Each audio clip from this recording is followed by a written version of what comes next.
یه چیزی رو همین اول بدون. دنیای MMA اونطوری نیست که توی تلویزیون میبینی. اون مشت و لگدهای هیجان انگیز فقط یه بخش کوچیک از یه کابوس بزرگن.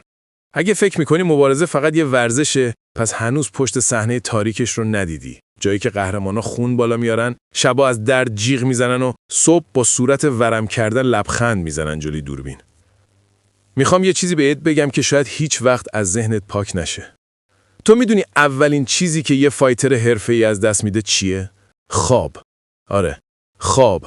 چون بدنش دیگه به صورت طبیعی آروم نمیگیره. شبا با درد از خواب میپره. مغزش هنوز توی حالت جنگه. هنوز داره مشت میزنه. هنوز صدای استخون شکستن توی گوششه. بعضیاشون حتی بعد از بازنشستگی هم نمیتونن بین آدما عادی زندگی کنن. چون مغزشون هنوز توی اون قفسه. هنوز میجنگه. یه بار یه فایتر معروف گفته بود ما توی رینگ نمیجنگیم. ما اونجا میمیریم و فقط بعضیامون برمیگردیم. میفهمی؟ یعنی هر بار که میرن توی اون قفس دارن با مرگ معامله میکنن. اما اون چیزی که کسی نمیگه تمریناته. تمریناتی که از مرز انسانیت رد میشن.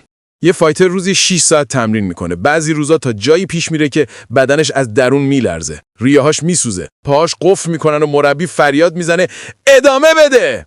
تو فکر میکنی این فقط تمرینه؟ نه، این شکنجه است. یه شکنجه داوطلبانه برای رسیدن به لحظه‌ای که دنیا فقط چند ثانیه تحسینت کنه و بعد فراموشت کنه. ولی بذار یه چیزی رو برات روشن کنم. درد جسمی فقط یه بخش ماجراه. درد واقعی اون وقتیه که تو به خودت شک کنی. وقتی قبل از مبارزه توی رختکن نشستی، میدونی فقط یکی از شما زنده از اون قفس بیرون میاد. دستات یخ زده، ذهنت در حال فریاد زدنه و اون صدای کوچیک توی سرت میگه اگه ببازم چی؟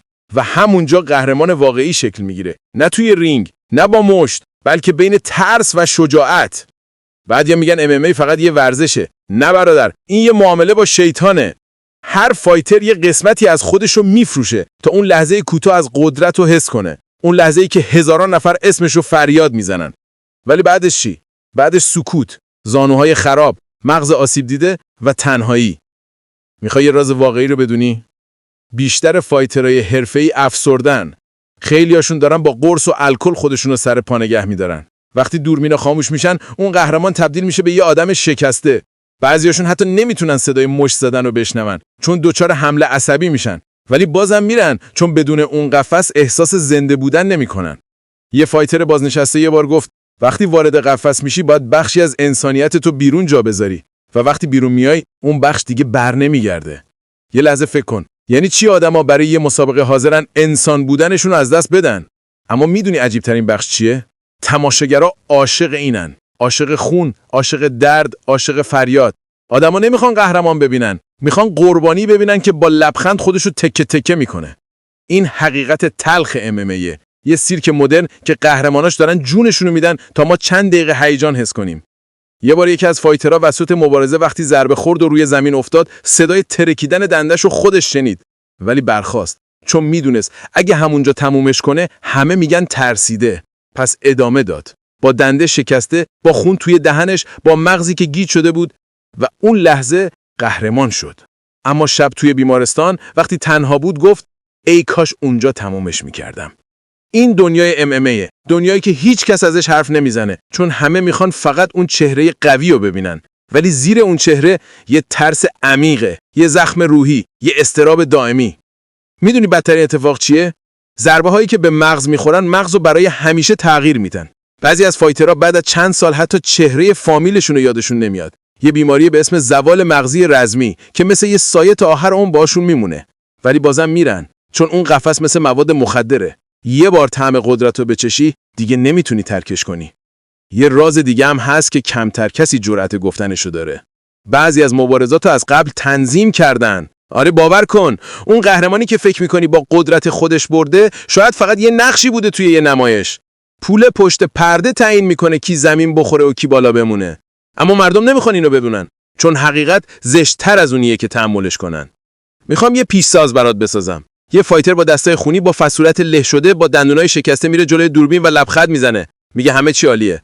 ولی چند دقیقه بعد پشت صحنه توی سکوت اشک میریزه چون میدونه فردا دوباره باید همون درد رو تحمل کنه. چون دنیای MMA رحم نداره هیچ وقت.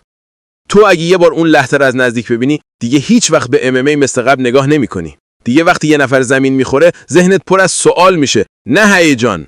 میپرسی این آدم الان زنده است؟ این ضربه مغزشو نابود نکرد؟ و اونجا تازه میفهمی MMA فقط یه نمایش نیست. یه جنگ واقعیه بین انسان و خودش. میدونی چی جالبه؟ بعضی از فایترها قبل از مبارزه خودشونو جلوی آینه نگاه میکنن. با خودشون حرف میزنن. به خودشون میگن تو نباید بترسی. تو باید حیوان بشی. اون لحظه انسان بودن خاموش میشه. فقط غریزه میمونه. فقط بقا. ولی شاید همین وحشت، همین تاریکی، همون چیزیه که ما رو به این ورزش جذب میکنه. چون تهش MMA یه تصویری از خود ماست. ما هم هر روز داریم میجنگیم با درد، با ترس، با دنیا. فقط فرقش اینه که ما قفس نداریم ولی اونا دارن. پس اگه تا اینجا خوندی، یه خواهش دارم. به این دنیا یه جور دیگه نگاه کن. پشت هر مشت یه ترس پنهونه. پشت هر لبخند یه درد عمیقه. و دفعه بعد که یه فایتر رو دیدی، بدون اون آدم فقط یه قهرمان نیست. یه قربانیه که خودشو فدای رویا کرده. اگه این حرفا برات تکون دهنده بود، اگه حس کردی یه چیزی توی دلت لرزید، همین الان پیجو فالو کن. چون ما قراره بریم عمیق‌تر. جاهایی که حتی فایترها هم جرأت گفتنشو ندارن. جایی که تاریکی و قدرت دست به دست هم دادن تا یه افسانه بسازن. و شاید دفعه بعد اون افسانه خودت تو باشی.